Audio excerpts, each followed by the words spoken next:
Hello friends, I am Deepak Sawant. Welcome to you to my channel Bio for NEET. Friends, आज हम बात करने वाले हैं स्टैंडर्ड 12 का first chapter reproduction in organism, जो हमारा यूनिट 1 का फर्स्ट चैप्टर है। सो चैप्टर स्टार्ट करने से पहले हम देख लेते हैं कि there are 5 units in standard 12। Standard 12 में टोटल 5 यूनिट्स है, उसमें जो हमारा फर्स्ट यूनिट है that is the reproduction. So जो फर्स्ट यूनिट है आपका रिप्रोडक्शन, उसके अंदर टोटल हमको 4 चैप्टर के बारे में डिस्कस करनी है, मतलब 4 चैप्टर हमको पढ़ने हैं। जो आपका फर्स्ट चैप्टर है वो है आपका रिप्रोडक्शन इन ऑर्गेनिज्म, जो आज हम स्टार्ट करने जा रहे हैं। सेकेंड जो चैप्टर है आपका वो है sexual reproduction in flowering plant. Third जो आपका चैप्टर है वो है ह्यूमन रिप्रोडक्शन। एंड जो फोर्थ चैप्टर है यूनिट 1 स्टैंडर्ड 12 यूनिट 1 का जो लास्ट चैप्टर है, फोर्थ चैप्टर, वो है आपका reproductive health. Okay, so friends, जैसे हम जानते हैं ना कि जो इंपॉर्टेंट चैप्टर है आपके लिए, नीट के लिए, सॉरी चैप्टर नहीं मतलब यूनिट, जो इंपॉर्टेंट यूनिट है वो है आपका बायोटेक्नोलॉजी। इसके बाद आता है आपका इकोलॉजी। इकोलॉजी के बाद आता है आपका स्टैंडर्ड 11 का जो 5th यूनिट है that is human physiology. Human physiology के बाद जो आपका इंपॉर्टेंट यूनिट है वो है जीनेटिक्स। जीनेटिक के बाद जो आपका इंपॉर्टेंट यूनिट है वो है आपका रिप्रोडक्शन। सो रिप्रोडक्शन काफी इंपॉर्टेंट यूनिट है आपके लिए। अगर नीट पॉइंट ऑफ व्यू से देखा जाए तो approximately every year 7 to 8 question आने की प्रोबेबिलिटी होती है। सो इसमें जो 4 चैप्टर है, तो उन 4 चैप्टर का अगर हम वेटेज की बात करें, जो फर्स्ट चैप्टर है आपका रिप्रोडक्शन इन ऑर्गेनिज्म, उसका जो अगर वेटेज है, जो आज हम स्टार्ट करने जा रहे हैं, तो उसका अगर हम परसेंटेज वाइज वेटेज देखते हैं तो 7%। टोटल जो 8 से 9 क्वेश्चन पूछे जाते हैं उसमें से 7% क्वेश्चन, मतलब रिप्रोडक्शन में से जो टोटल 7 से 8 क्वेश्चन, सॉरी 8 to 9 क्वेश्चन जो पूछे जाते हैं उसमें से 7% क्वेश्चन आपके फर्स्ट चैप्टर में से पूछे जाएंगे, जो आज हम स्टार्ट करने जा रहे हैं। जो सेकेंड चैप्टर है हमारा sexual reproduction in flowering plant, तो उसका अगर हम वेटेज की बात करें तो 52% उसका वेटेज है। इसके बाद जो आपका थर्ड चैप्टर है that is the human reproduction, तो उसका जो वेटेज है that is the 26%। And reproductive health, उसका वेटेज है हमारा 15%। सो स्टूडेंट, यहां पे हमने देखा वेटेज बराबर। तो इस वेटेज के अकॉर्डिंग अगर हम देखते हैं तो जो रिप्रोडक्शन के लिए, नीट के लिए जो आपका सबसे इंपॉर्टेंट चैप्टर होगा वो होगा आपका sexual reproduction in flowering plant. And उसके बाद जो आपका second most important chapter in reproduction unit that is the human reproduction. Okay, it weights 26%। And then उसके बाद आता है आपका 15%। एंड उसके बाद जो लास्ट है वो है आपका 7% के साथ reproduction in organism. So reproduction काफी इंपॉर्टेंट यूनिट है हमारे लिए। मैं हर यूनिट के इंडिविजुअल लेक्चर में अपलोड करते रहूंगा और हर चैप्टर को हम डीप में स्टडी करते रहेंगे, मतलब मैं उसका वीडियो लेक्चर आपको अपलोड करते रहूंगा। सो आप उसको देखते रहिए। नाउ सो अभी हम स्टार्ट करते हैं जो हमारा फर्स्ट चैप्टर है unit 1 standard 12 first chapter that is the reproduction in organism. Understood? So now friends, जैसे हम जानते हैं ना कि एज वी नो दैट कि every living organism can not survive indefinitely in this earth. इस अर्थ पे कोई भी ऑर्गेनिज्म इनडेफिनेटली सर्वाइव नहीं कर सकता है, मतलब जो भी ऑर्गेनिज्म बर्थ होता है तो वो मरने वाला है। मतलब एवरी ऑर्गेनिज्म या तो every individual dies after attaining a certain age. एक सर्टेन एज अटेन करने के बाद, चाहे वो कोई भी ऑर्गेनिज्म हो, चाहे वो मोलस्का हो, आर्थ्रोपोडा हो, प्लांट हो, एनिमल्स हो, क्रोकोडाइल हो, एलिफेंट हो, ह्यूमन हो, क्रो हो, कोई भी individual. So every individual dies after attaining a certain age. But यहां पे जो हम बात करते हैं वो नेचुरल डेथ की हम बात करते हैं। सपोज कि जैसे हम जानते हैं ना कि ह्यूमन की जो एज है, बराबर, तो वो है 100 ईयर्स। ह्यूमन की जो एज है दैट इज द 100 ईयर्स। ये जो 100 ईयर्स है ना, कुछ एक्सपेरिमेंट करके निकाला हुआ है, कुछ रेशियो लिया गया है और देन फिर डिसाइड किया गया है कि भाई जो ह्यूमन की जो एवरेज एज होती है दैट इज द 100 ईयर्स, बराबर, दैट इज द 100 ईयर्स। सो इसका मतलब क्या होता है? 100 ईयर्स का मतलब ये होता है कि अगर समझो कि कोई ह्यूमन है, सपोज एक ह्यूमन है कि जिसकी एज है 20 ईयर्स और वो कहीं पे जा रहा है और उसका एक्सीडेंट हो गया और वो मर गया, तो हम ऐसा नहीं बोल सकते हैं कि ह्यूमन की एज 20 ईयर्स है। That is not a natural death.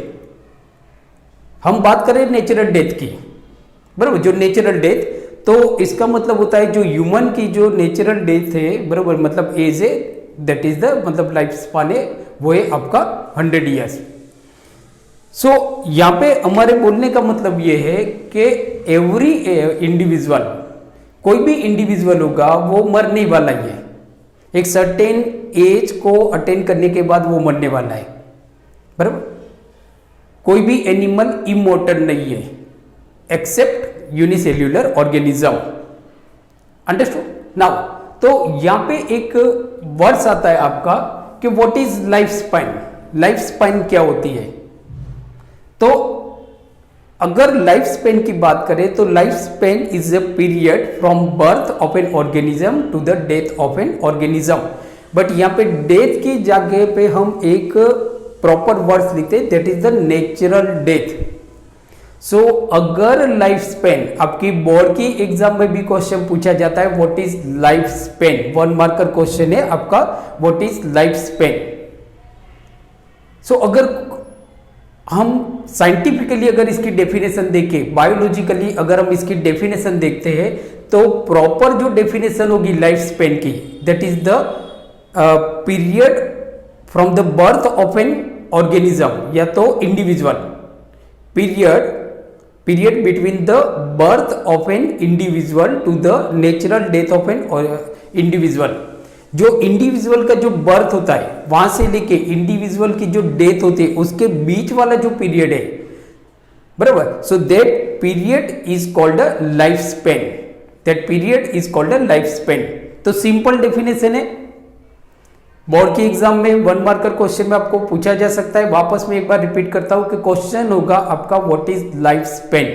तो साइंटिफिकली आपको डेफिनेशन देनी है, क्योंकि अगर कॉमनली बोलते हैं ना, तो अगर जो मतलब नॉन साइंस ग्रेजुएट है, मतलब कि जिसको बायोलॉजी का नॉलेज नहीं है या जिसने कभी बायोलॉजी पढ़ा नहीं है, तो उसको अगर आप पूछोगे कि भाई व्हाट इज लाइफ स्पेन, तो वो बोलेगा कि भाई कोई भी ऑर्गेनिज्म जन्मता है फिर मरता है, तो उसके बीच वाला जो पीरियड है उसको हम बोलते हैं लाइफ स्पेन, बराबर। तो उसके लिए ये नहीं मालूम कि नेचुरल डेथ, बराबर, नेचुरल डेथ। जैसे एक अभी मैंने एग्जांपल दिया कि भाई एक बंदा है जो एक्सीडेंट हो जाता है और मर जाता है 20 साल की एज में, तो कॉमन जिसको बायोलॉजी का नॉलेज नहीं है वो बोलेगा भाई इसकी लाइफ स्पेन 20 ईयर्स है। बट ह्यूमन की जो लाइफ स्पेन है दैट इज द 100 ईयर्स। ये कुछ एक्सपेरिमेंट, कुछ एक्टिविटी करके निकाला होगा, एवरेज निकाला होगा। सो that is the period between from the birth of an individual to the natural death of an individual is called a lifespan. That is called a lifespan. अब जैसे हम बात करते हैं ना कि एवरी इंडिविजुअल, हर एक इंडिविजुअल की जो लाइफ स्पेन है वो अलग अलग है, बराबर। कुछ ऑर्गेनिज्म, कुछ इंडिविजुअल ऐसे है कि कुछ आवर्स तक ही जिंदा रहते हैं, कुछ माइक्रो ऑर्गेनिज्म होते हैं जो कुछ आवर्स या तो कुछ दिन की उनकी लाइफ स्पेन होती है। कुछ ऐसे भी ऑर्गेनिज्म होते हैं जो 1 महीने तक जिंदा रहते हैं, और कुछ ऐसे भी ऑर्गेनिज्म है जो हजारों साल तक जिंदा रहते हैं। तो लाइफ स्पेन आप देखोगे ना तो it is from 5 hours to some thousands years. अगर लाइफ स्पेन की हम बात करते हैं तो कुछ घंटे से लेके हजारों साल तक की लाइफ स्पेन हो सकती है। जैसे आपके एनसीईआरटी में कुछ ऑर्गेनिज्म की लाइफ स्पेन आपको दी हुई है, वहां से कोई भी क्वेश्चन आपको नीट में पूछा नहीं जाता है। शायद बायोलॉजी में मतलब कि जो बोर्ड की एग्जाम है उसमें आपको ऑब्जेक्टिव टाइप क्वेश्चन में शायद पूछा जा सकता है। तो यहां पे हमने कुछ ऑर्गेनिज्म की लाइफ स्पेन को हमने यहाँ पे मैंने लिखा हुआ है। ये जो लाइफ स्पेन है इसको हमने रेंज में लिखा हुआ है, मतलब परफेक्ट नहीं है। लाइक जैसे हम बोलते हैं ह्यूमन की लाइफ 100 ईयर्स, तो इसका मतलब 100 ईयर्स नहीं, मतलब हम ऐसा समझते हैं कि 100 मतलब कुछ 90 ईयर्स जिंदा रहेगा, कोई 110 भी होता है।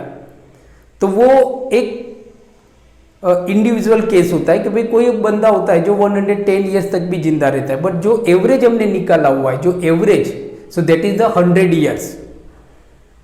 बराबर। तो जैसे अभी मैंने आपको बताया कि अलग अलग ऑर्गेनिज्म की जो लाइफ स्पैन है ना वो अलग अलग है। कोई कुछ घंटे तक जिंदा रहता है, कुछ हजारों साल तक जिंदा रहता है। जैसे यहाँ पे हम बटरफ्लाई की बात करें तो बटरफ्लाई की जो लाइफ स्पैन है that is only for 1 month. It is for 1 month, सिर्फ 1 महीने की लाइफ स्पैन है। और अब फिर यहाँ पे देखो तो रेड वुड जिसकी लाइफ स्पैन आप देखोगे ना 3000 to 4000 ईयर्स है। सो काफी डिफरेंट है यहाँ पे, बराबर। 1 month and 3000 to 4000। So life span is varies from individual to individual. Okay, now जैसे रेट है तो रेट की जो लाइफ स्पैन है that is the 4 years. Dog है तो डॉग की जो लाइफ स्पैन है that is the 20 to 30 years. बराबर, ये अप्रोक्सीमेटली हमने लिए। जैसे कि डॉग है तो डॉग में भी अलग अलग तरह के डॉग होते हैं, बट हम ओवरऑल बात करते हैं, सारे डॉग की बात करते हैं, बराबर। तो that is 20 to 30 years. Elephant की अगर आप लाइफ स्पेन देखोगे तो 60 to 65 ईयर्स। मेन की अगर लाइफ स्पेन आप देखोगे तो 100 ईयर्स है। Then parrot 140 years, then banana 5 to 6 years, banyan tree 200 years, peepal 2000 to 3000 years.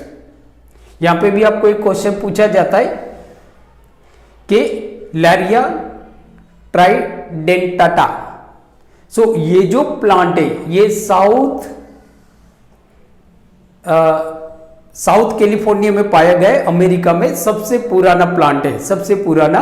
It is 11,300 years old plant, बराबर। That is in California, USA. So now यहां पे हम देखते हैं ना तो लाइफ स्पैन जो है so it is varies from individual to individual.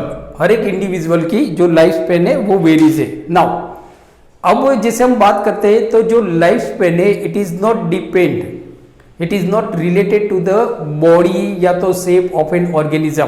ऐसा हम नहीं बोल सकते कि जो ऑर्गेनिज्म बहुत बड़ा है वो ज्यादा जिंदा रहेगा, जो ऑर्गेनिज्म छोटा है वो कम जिंदा रहेगा, ऐसा नहीं होता है, बराबर। जैसे हम एग्जांपल लेते हैं पैरट, तो यहां पे पैरट की जो एज है दैट इज 140 ईयर्स, बराबर।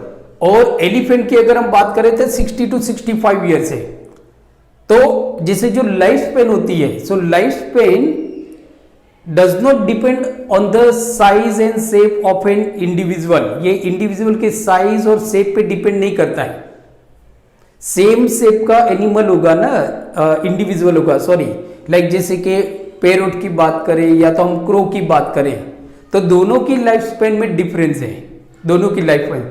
जैसे हम यहाँ पे देखते हैं एलिफेंट है जो काफी बड़ा है, पैरेट से तो काफी बड़ा होता है, बहुत बड़ा होता है एलिफेंट, बट उसकी अगर आप लाइफ स्पेन देखोगे तो जस्ट 60 to 65 ईयर्स है, जबकि पैरेट की 140 ईयर्स है। अंडरस्टूड? सो बच्चों आपको याद रखना है जो लाइफ स्पेन है, सो life Spain does not depend on the size and the shape of an organism. Organism या तो इंडिविजुअल के साइज और शेप पे डिपेंड नहीं करता है। अंडरस्टूड? नाउ वापस जैसे मैं आपको बता दूं कि आपको जो क्वेश्चन पूछा जा सकता है बोर्ड के एग्जाम में 1 मार्कर क्वेश्चन, क्योंकि ये बहुत इंपॉर्टेंट है। जैसे हम आगे रिप्रोडक्शन के बारे में बात करेंगे तो ये हमको समझना बहुत इंपॉर्टेंट है कि लाइफ स्पेन क्या होता है, तब जाके हम पूरा चैप्टर अंडरस्टैंड कर सकते हैं। Understood?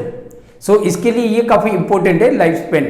So life span is a period between from the birth of an individual to the natural death of an individual, so that period is known as a life span, that period is known as a life span. Understood? आप कोई example भी लिख सकते हो, 2 या 3 example आप लिख सकते हो जिससे you will get a full marks in the board exam.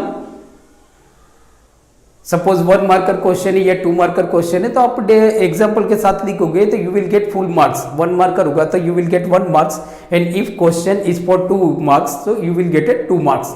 Okay, now अब जैसे हम बात करते हैं ना, तो लाइफ स्पेन इज,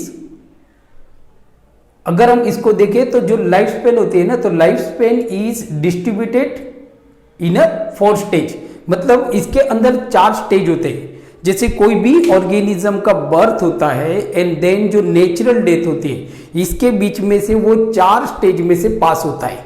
ये भी हमारे लिए इंपॉर्टेंट है, ये 4 स्टेज में से पास होता है। कोई भी इंडिविजुअल हो, चाहे वो छोटे से छोटा इंडिविजुअल हो या बड़े से बड़ा इंडिविजुअल हो, बराबर, एलिफेंट हो या तो आप देखोगे तो रोज है, कोई भी है, बराबर, तो जो उसकी लाइफ स्पेन होगी, उसकी जो लाइफ स्पेन, जैसे हमने देखा यहाँ पे कि कोई भी ऑर्गेनिज्म या तो कोई भी individual, no individual can survive indefinitely on this earth, कोई भी इमॉर्टल नहीं है, यूनिसेल्युलर इमॉर्टल होता है, वो हम बाद में देखेंगे।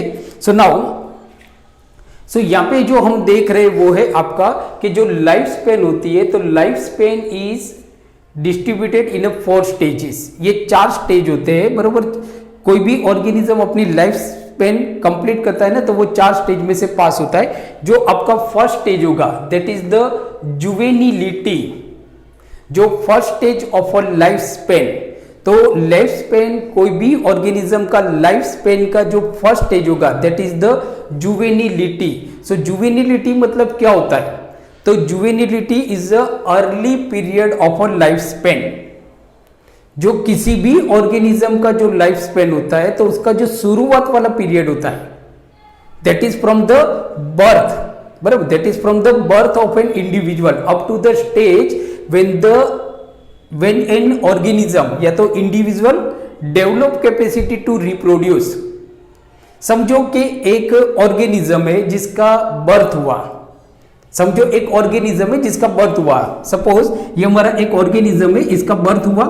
नाउ अब ये ऑर्गेनिज्म आप देखोगे ना, तो अपने जैसे दूसरा ऑर्गेनिज्म प्रोड्यूस कर सकता है, मतलब इसके पास, इसने अपने बॉडी के अंदर वो कैपेसिटी डेवलप कर दी है कि that it can reproduce an organism, बराबर, ये अपने जैसा दूसरा ऑर्गेनिज्म रिप्रोड्यूस कर सकता है। तो ये जो लाइफ स्पेन का जो अर्ली, ये शुरुआत वाला पीरियड है, ये शुरुआत वाला पीरियड है लाइफ स्पेन का।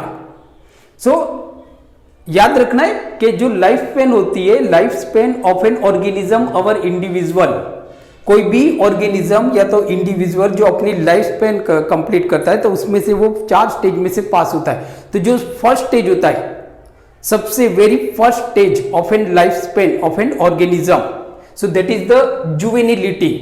वापस में रिपीट करता हूं, juvenility means early period of a life span, early period of a life span from the birth of an individual, from the birth of an individual up to the stage when an organism develop capacity to reproduce।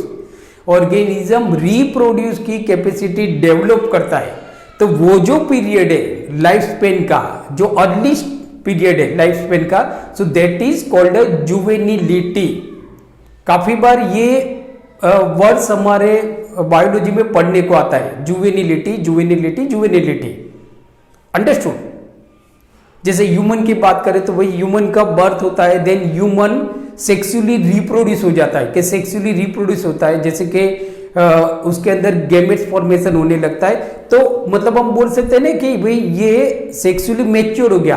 तो वो जो period उसका birth से लेके जो sexually mature हो गया, क्योंकि अब वो इंडिविजुअल अपने जैसे दूसरे इंडिविजुअल को बर्थ दे सकता है। सो दैट पीरियड, उस पीरियड में से वो जो पास हुआ वो लाइफ स्पेन का अर्ली पीरियड है, तो उसको हम बोलते हैं juvenility, that is called a juvenility. Now juvenility is followed by maturity. Life span में जुवेनिलिटी के बाद जो दूसरा स्टेज आएगा, सेकेंड स्टेज, मतलब कि juvenility is followed by the maturity. So maturity is a period during which an organism can reproduce. Maturity वो period होता है लाइफ स्पैन का कि during this period organism can reproduce.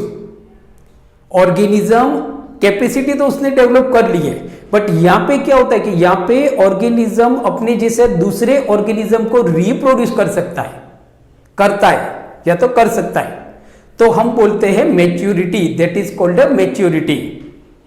Understood? Now maturity is followed by ages, मतलब maturity के बाद क्या आता है, तो मैच्योरिटी के बाद आता है एजेस। अब एजिस का मतलब क्या होता है, तो आप देखते हो ना कि कोई भी ऑर्गेनिज्म आप अपने आजू बाजू देखते हो, जैसे आप अपने पापा को देखते हो या तो अपने दादा को देखते हो या ग्रांडपा को देखते हो, बराबर। तो आप देखते हो ना, तो उनकी बॉडी में धीरे धीरे बाल सफेद होने लगते हैं, झुर्रियां आने लगती है, वो थक जाते हैं, ज्यादा काम नहीं कर पाते, उनकी मेमोरी लॉस होने लगती है। तो दैट इज क्या होता है, सो ये जो पीरियड है इसको हम बोलते हैं एजिंग। इस पीरियड में होता क्या है, ये जो लाइफ स्पेन का जो पीरियड होता है एजिंग, बराबर, तो इस पीरियड में होता क्या है, जैसे आप तो यंग हो तो आपके बॉडी में ये प्रॉब्लम नहीं होता है कि भाई आपके बाल काले हैं, बराबर, आपकी स्किन अच्छी है, आप में एनर्जी ज्यादा है, आप ज्यादा काम कर सकते हो, बराबर, आपके मेमोरी पावर अच्छी है। बट दादाजी में ऐसा क्या होता है, बॉडी के अंदर ऐसा क्या होता है, तो हम बोलते हैं नहीं, तो ये जो स्टेज होता है लाइफ स्पैन का, ये जो स्टेज होता है जहां पे क्या होता है कि ग्रेजुअली धीरे धीरे, ऐसा नहीं होता है एकदम से, ऐसा नहीं होता है कि भाई बंदा सोया हुआ है और उठता है तो बुढ़ा हो गया, ऐसा नहीं होता है। ग्रेजुअली जैसे मेरी बॉडी में धीरे धीरे ग्रेजुअली, जैसे जैसे मेरी एज बढ़ेगी वैसे वैसे ग्रेजुअली मेरी बॉडी में डिटेरियोरेशन होने लगेगा, बराबर। तो मतलब हम ऐसा बोल सकते हैं एजिंग की अगर हम प्रॉपर बायोलॉजिकल डेफिनेशन अगर हम बोलते हैं ना, तो एजिंग मतलब क्या होता है कि gradually the body of an organism start deterioration. Gradually the body of an organism start deterioration, so this period is called aging। इसको हम बोलते हैं aging, कि धीरे धीरे ऑर्गेनिज्म की जो बॉडी है ना वो अपने अंदर डिटेरियोरेशन स्टार्ट करने लगता है, हमारे ऑर्गन वीक होने लगते हैं, हार्ट वीक हो जाता है, बराबर। जैसे दादाजी है तो दादाजी ज्यादा तेज नहीं भाग सकते, थक जाते हैं, तो वो क्या होता है कि बॉडी के अंदर डिटेरियोरेशन हो रहा है, मतलब कि बॉडी स्टार्ट ग्रेजुअली धीरे धीरे बॉडी क्या करती है कि धीरे धीरे डिटेरियोरेशन स्टार्ट करता है। तो ये जो पीरियड होता है उसको हम बोलते हैं एजिंग, बराबर। नाउ एजिंग के बाद जो पीरियड आता है कि मतलब कि हम ऐसा बोल सकते हैं कि एजिंग टर्मिनेट्स इनटू सेनेसेंस। अब सेनेसेंस एक बहुत इंपॉर्टेंट वर्ड है आपका, senescence, SENESCENE, senescence. So it is most important words in biology. Senescence का मतलब क्या होता है कि समझो कोई बंदा बीमार हो गया और वो थक गया, बराबर, वो ज्यादा दौड़ नहीं सकता है, ज्यादा खड़ा नहीं रह सकता, उसको काम करने की इच्छा नहीं हो रही है, ये नहीं हो रहा है, बराबर, सो जाता है। तो आप बोलोगे सर ये भी तो डिटेरियोरेशन है, but this deterioration is reversible, this is reversible, क्योंकि ये तो बीमारी की वजह से हुआ है ना। आप मेडिसिन लोगे, जैसे अगर आप में से कोई, भगवान न करे, आप में से कोई बीमार हो जाता है तो होगा क्या, आप थक जाओगे, आप लेक्चर अटेंड नहीं कर पाओगे, आप स्कूल नहीं जाओगे, आप खेलने नहीं जाओगे, आप टीवी नहीं देखोगे, मतलब आपकी बॉडी उतनी एनर्जी नहीं रहती बॉडी में, तो it is also sign of deterioration, but it is reversible deterioration, ये रिवर्सिबल है। आप थोड़ा रेस्ट करोगे, मेडिसिन लोगे, बराबर, तो ये रिवर्स हो जाएगी प्रोसेस वापस, आप पहले थे वैसे ही होने लगोगे, अच्छे हो जाओगे, फिर आप फ्रेंड्स के साथ खेलोगे, मस्ती करोगे, वॉच टीवी देखोगे, सब कुछ करोगे। बट ये जो सीनेसिस जो पीरियड होता है, सीनेसिस पीरियड में क्या होता है, जैसे हमारे जो दादा है या जो ग्रैंडपा है, तो इनमें ये जो डिटेरियोरेशन होता है ये इरिवर्सिबल होता है, ये इरिवर्सिबल होता है। मतलब एक बार उनका हार्ट वीक हो जाता है ना, तो वो धीरे धीरे वीक होने लगेगा, लीवर उनका वीक हो जाएगा, उनको ज्यादा भूख नहीं लगेगी, क्योंकि उनकी डाइजेस्टिव सिस्टम वीक हो जाती है। सो यहाँ पे ये जो डिटीरियोरेशन होता है, सो दिस डिटीरियोरेशन मतलब हम ऐसा बोल सकते हैं कि जो डिटीरियोरेशन जो चेंजेस होता है इट बिकम्स इरिवर्सिबल, इरिवर्सिबल वापस नहीं आ सकता है। डाइजेस्टिव सिस्टम, मेरी उम्र बढ़ेगी तो उसके साथ क्या हो जाएगा, मेरी डाइजेस्टिव सिस्टम वीक हो जाएगी, मेरा हार्ट वीक हो जाएगा, मैं उतनी देर तक लेक्चर नहीं दे पाऊंगा, मैं उतना दौड़ नहीं पाऊंगा। तो वो ऐसा होता है कि मेरे बॉडी के अंदर जो डिटीरियोरेशन होता है वो परमानेंट होने लगता है, इरिवर्सिबल नहीं होता है। सॉरी, वो रिवर्सिबल नहीं होता, इरिवर्सिबल होता है, मतलब वापस वो रिवर्स नहीं आ सकता है। अब जैसे आपके जो दादा है ना, तो वो अब जैसे है ना वैसे ही रहेंगे, ऐसा नहीं कि वो वापस यंग हो जाएंगे, वापस वो यंग हो जाएंगे, ऐसा नहीं होने वाला है। सो ये जो पीरियड होता है लाइफ स्पेन का, बराबर, जहां पे जो deterioration changes becomes irreversible, so that period of a life span is called senescence, that period is called senescence. Now, senescence is ultimately terminate in the death of an organism। जो सीनेसिस होता है, तो सीनेसिस का लास्ट क्या होता है कि finally senescence leads to the death of an organism. धीरे धीरे बॉडी के सारे ऑर्गन के अंदर डिटीरियोरेशन होने लगेगा और ये इरिवर्सिबल होगा। धीरे धीरे हार्ट वीक होगा और वीक होगा और वीक होगा, लीवर वीक होते जाएगा, किडनी अच्छी तरह से काम नहीं करेगी, धीरे धीरे एक दिन काम करना बंद कर देगी और अल्टीमेटली जो इंडिविजुअल है वो मर जाएगा। मतलब हम ऐसा बोल सकते हैं कि senescence finally leads to the death of an organism, organism की डेथ हो जाती है। तो हम ऐसा बोल सकते हैं कि एवरी लिविंग ऑर्गेनिज्म, मतलब कि एवरी इंडिविजुअल के जो लाइफ स्पेन होती है उसके अंदर 4 स्टेज होते हैं, बराबर। वापस में रिपीट करता हूं, फर्स्ट स्टेज होता है हमारा जुवेनिलिटी, सेकेंड स्टेज होता है हमारा मैच्योरिटी, उसके बाद maturity is followed by ageing and ageing is terminated into senescence and finally senescence leads to the death of an organism. Now अब हुआ क्या कि अगर इस तरह से सारे ऑर्गेनिज्म मरने लगेंगे, अगर इस तरह से सारे ऑर्गेनिज्म मरने लगेंगे तो हो जाएगा क्या कि ये जो डेथ होता है, तो इस डेथ मतलब ऑर्गेनिज्म तो मर गया ना, अब मरते मरते मरते मरते ऐसा हो जाएगा कि सारे ऑर्गेनिज्म की जो पॉपुलेशन वो खत्म हो जाएगी। बट ऐसा नहीं होता है कि हम ऐसा बोल सकते हैं कि death causes the reduction in the number of a individual in a population. Death की वजह से क्या हो जाता है कि पॉपुलेशन के अंदर जो इंडिविजुअल का जो नंबर होता है वो कम होने लगता है और धीरे धीरे पॉपुलेशन की साइज कम हो जाती है, पर्टिकुलर इंडिविजुअल की साइज कम हो जाती है। जैसे कि समझो कि सारे आदमी, सारे ह्यूमन मरने लगेंगे, तो एक दिन ऐसा हो जाएगा कि कोई भी ह्यूमन अर्थ पे रहेगा ही नहीं। बट ऐसा कभी भी नहीं होता है, जितने लोग मरते हैं उतने ही लोग जन्म भी लेने वाले हैं। मतलब यहाँ पे एक दूसरी प्रोसेस है, that is the reproduction.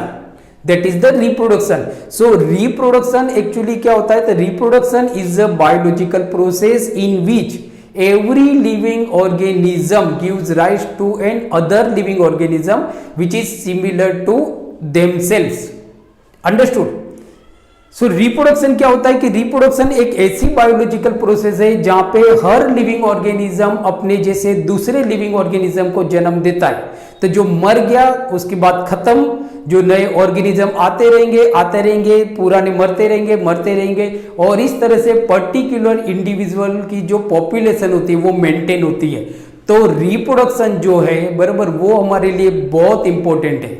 Reproduction is most important. So next video lecture में हम बात करेंगे what is reproduction and types of reproduction. There are 2 types of reproduction, asexual reproduction and sexual reproduction. So friends, आप next video lecture को देखना, वहां पे हम बहुत इंपॉर्टेंट टॉपिक की डिस्कस करेंगे, that is the reproduction. Okay, so thank you very much for watching my channel and take care.